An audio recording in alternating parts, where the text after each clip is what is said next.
And now we have government-to-government, very close relationship. We are enhancing our trade ties. Is grateful to the way Turkey stood with the people of Kashmir, the statement given by President Erdogan on what is happening to the people of Kashmir by a very fascist, racist BJP government. Our relationship in every way is getting stronger. Well, we are expecting President Erdogan around about the middle of February. And when he comes, he's bringing businesses, various business houses with him, investors with him, and of course he will meet, we will have Pakistani businesses and investors meeting the Turkish counterparts. The idea is that we enhance our trading relationship. There are various areas where Turkey can help Pakistan, for instance in mining.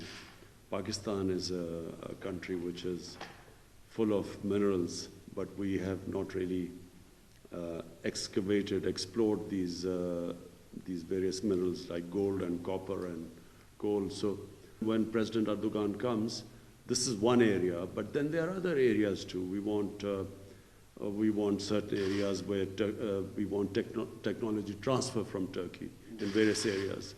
So it'll be quite a comprehensive visit where there will be all sorts of ways of economic ties that will be discussed, apart from, of course, strategic or diplomatic ties with the two countries. First of all, to understand what is happening in Kashmir, you have to understand what's happening in India. India has been taken over by an extremist racist ideology, which is called the RSS.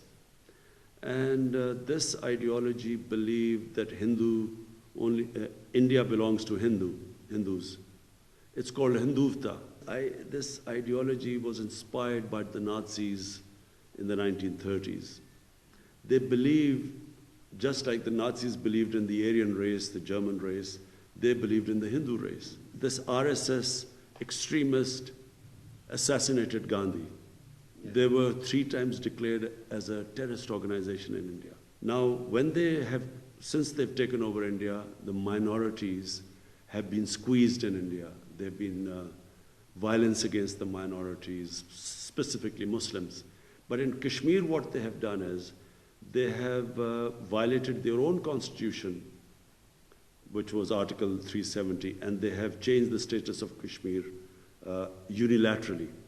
Kashmir is a dispute between Pakistan and India, a dispute acknowledged by the world community, by the United Nations Security Council. And so what they have done is they've gone against the Security Council resolutions. Then there was a bilateral agreement, similar agreement between Pakistan and India. They've gone against that. And they have annexed Kashmir. But in order to do that, they have clamped down a curfew on 8 million people of Kashmir for almost 6 months now. And they have 900,000 troops there, put all their leadership in prisons.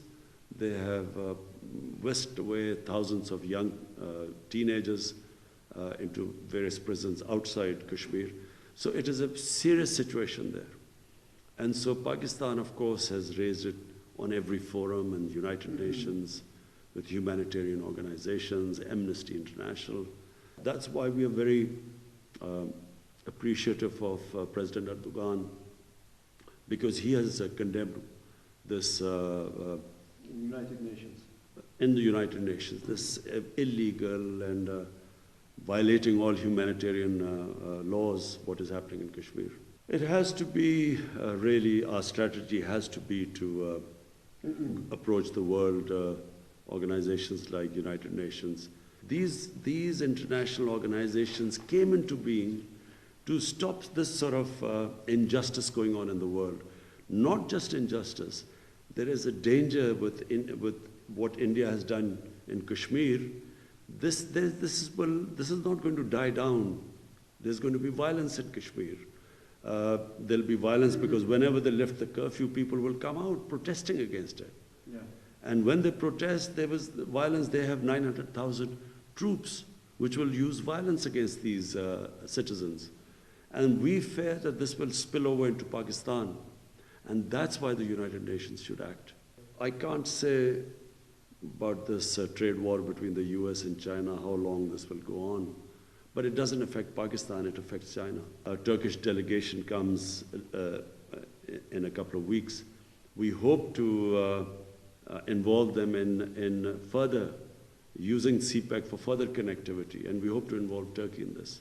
Last thing we want is a neighbor, Iran, fighting with a brotherly country, Saudi Arabia, or the US and Iran in some sort of a conflict, because we believe everyone will suffer. No one really wins a war. So I feel Pakistan's role will be now to put out fires, to play the role of conciliation, getting people together rather than joining any conflicts. After the missile attack in Saudi Arabia on the oil facility, Pakistan played its part. We spoke to Saudi Arabia, went to Iran, spoke to the United States. This is last September, October. And actually, we feel we played our part in sort of bringing down tensions.